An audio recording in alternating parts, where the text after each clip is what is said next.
Ladies and gentlemen, boys and girls, children of all ages, I proudly present to you the No Way Out DVD review. Man, that rhymed. I'm surprised that it did. Anyway, I'm going to bring you the No Way Out 2008 DVD review. I've been promising this for a couple of days now, but I've been pushing it back, but now I can finally review this. So that's going to be great and dandy. You can see on the cover, we have Jeff Hardy, and it's a really cool cover. I like it because it's the Elimination Chamber underwater with Jeff Hardy tangled in chains, which is really cool when Jeff Hardy is a boss.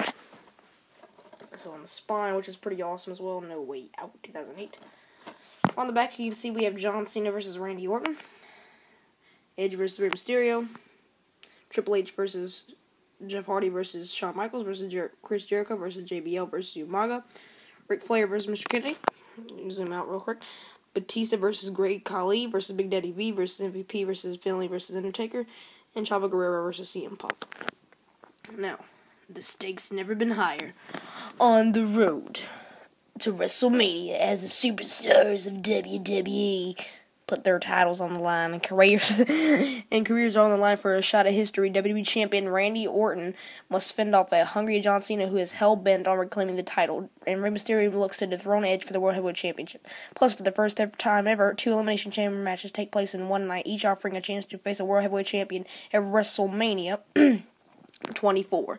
With so much on the line, there is truly no way out. It's like a Rocky line. There's no easy way out. There's no shortcuts home. I love that song, man. Look at Rocky 4 and watch the montage. I don't know. Oh, sorry, I'm a terrible singer. It's pretty good, actually, though. You see, we can look at the disc real quick. No Way Out, Jeff Hardy. Got the insert. Let's go ahead and talk about this pay-per-view. Now, go ahead and close this finally. So the first match of the night was ECW Championship match. It was Chavo Guerrero, the champion, facing off against the Straight Edge superstar CM Punk.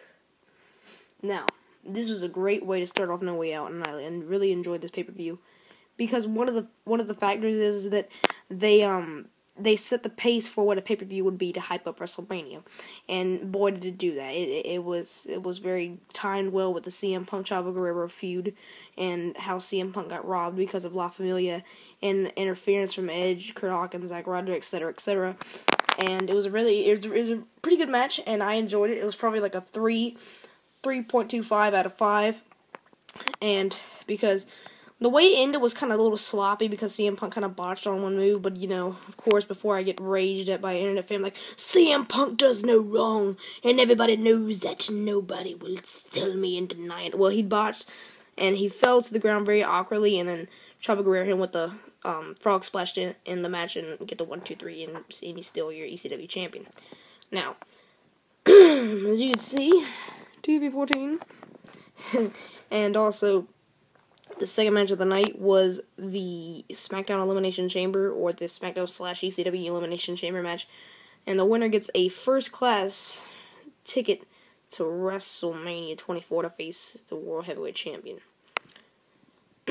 So it was you would think, looking at the match card, it's Great Khali. He can't wrestle. Big Daddy V. MVP.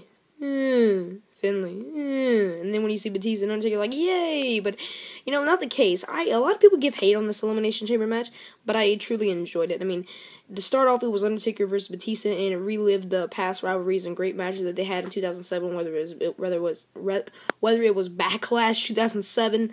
I'm shaking, I'm so excited. And excuse me. It was a great way to start off the match, and then you had Great Khali coming out, which set the tone and set the pace. And then, Great Khali getting eliminated first, which was very early, which was great, because you didn't want Great Khali to set the pace and be like, oh, it's going to be a slow match, and it's going to be boring throughout the Elimination Chamber. You didn't want that, so it was glad to get Great Khali and Big Daddy V out first, both with the Hell's Gate submission. And I thought it was very interesting in the spots where Batista's spine busted great Khali, like you saw at Unforgiven 2007 in the Triple Threat match for the World Heavyweight Championship. I thought that was a really good spot. And Finlay, he looked unstoppable in this match. I mean, whether it was Batista bomb and he hit him with the shillelagh, that was a great spot in the match, or it was him getting chokeslammed on the steel grate, and where Undertaker chokeslammed Finlay and getting eliminated. Finlay looked like a boss, and he showed that he can go. And MVP getting chokeslammed from the pod, on top of the pod, which was his spot, and at the end was a great counter. Undertaker Batista was trying to get Undertaker back in the ring, and then Undertaker counted into the Tombstone Piledriver, which was really nice and really cool. In my opinion, this was a really good match, and I wouldn't know what to grade it yet, so it will be in the description box below. But I'm on my iPad, so I really can't type it out real quick.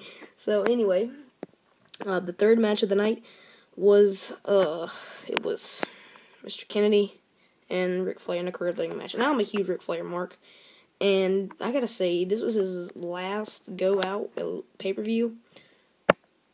Well, he didn't do that well. I mean, I like the fact that Mr. Kennedy got a shot after beating 5 to 7 World Heavyweight Champions, and the fact that he beat Shawn Michaels at Armageddon, where he lost to Shawn Michaels, and it was timed very weird because MVP, former tag team partner Mr. Kennedy, and then you move on to Shawn Michaels, who they face. It's a pretty cool chain of events, I guess you could say. But the match wasn't that good, and Ric Flair won with the figure 4 leg lock. There's not much to talk about in this match. There was nothing really special. I mean, the only thing that was really special was Ric Flair's. This is his last pay-per-view, so before WrestleMania, where he gets retired. The fourth match was the World Heavyweight Championship match. It was Mr. Rated R Superstar, the World Heavyweight Champion, versus Rey Mysterio. Now, this match wasn't that much special either. It was okay, I mean, at best. But business started to pick up when Big Show got in the ring, and Big Show just started going ham on Rey Mysterio because Rey Mysterio was hurting, and Big Show was basically insisting that he was stealing his spotlight. Although the match was over, and Edge won, by the way, with a spear. And Big Show just attacked him, and all of a sudden it set up Floyd Money Mayweather with his friend being out there at ringside, I guess you could say, knocking out Big Show, making him have blood, and then Shane McMahon was like, oh, don't hurt him, and stuff like that, and Floyd Money Mayweather, he ran out like he just stole, like, a piece of chicken or something like that. That's a bad joke, I'm sorry. And then, basically, that was it, and there's nothing really else. It was just the hype of WrestleMania and to get the fans like, oh, did you just see that? OMG. And, the next match after that was a WWE Championship match, and it was really surprising to see the WWE Championship match go back-to-back with the World Heavyweight title, but, I can see that happening, because of the way the match ended. The match was okay, because some of the matches that they had back in 2007 with John Cena versus Randy Orton for the WWE Championship after John Cena returned, for the Royal Rumble. That's why he wanted his WrestleMania shot back then and there. But the matches that they had in 2007, they weren't that good. And then when John Cena got his pectoral muscle torn, he comes back at the Royal Rumble, wins, challenges Randy Orton, and it wasn't that good match that a lot of people thought it was going to be. And Randy Orton just walking out, and he gets disqualified, basically, and which sets up a triple threat match. I thought it was a good way to end it, because you make Randy Orton look like a heel, and like him a worse heel, like, oh, he just walked out on John Cena, and John Cena's got to get his rematch, which I thought was good. No offense, I sort of liked Cena at this time, because it was something different, and it was something new, because it was a guy returning, and you wanted to see what was going to happen next. I liked him because of the storylines that were coming after with him and JBL, and those kind of storylines, which was very fresh and nice to see a new guy come out and him challenge Randy Orton, which Randy Orton was on a very good, successful title run at that time. Then we get to the main event, the match of the night, the Raw Elimination Chamber match. Chris Jericho versus Umaga versus JBL versus Shawn Michaels versus Triple H versus Jeff Hardy. There was a lot of good spots, whether it was Umaga getting eliminated, Chris Jericho and Shawn Michaels starting off the match, JBL getting eliminated by Chris Jericho, Shawn Michaels eliminating Chris Jericho, and then it came down to Jeff Hardy and Triple H, but Triple H and Shawn Michaels, they got it a little bit, and everybody's like, oh man, DX reunion, we're gonna see a huge fight, and it was a very good Elimination Chamber match. Everybody had their own little time and little spot, because when each person came in, it was also Jericho and Michaels, and then Umaga would come in as the heel, and then it would be then coming in would be JBL, and then Jeff Hardy would come in, and everybody would be so excited, and then Triple H would come in, it would be Triple H, then Jeff Hardy. It was very timed out, very good, and I thought it was a very good Elimination Chamber match, and Triple H won with a pedigree, and Triple H is going on to WWE Championship main event, where he's going to face Randy Orton in a one-on-one singles match, but then we come to find out John Cena got disqualified, and he got screwed, and then he complains, and then basically it's a triple threat match. So anyway, guys, that's pretty much it. If you enjoyed this video, please leave a like rating. If you don't want to, you know what, that's fine, I don't care. But if you'd like to, go right ahead, and if you like this video.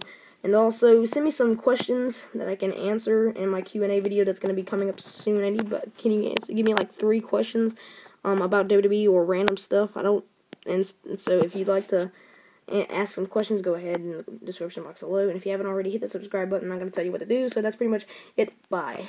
Peace.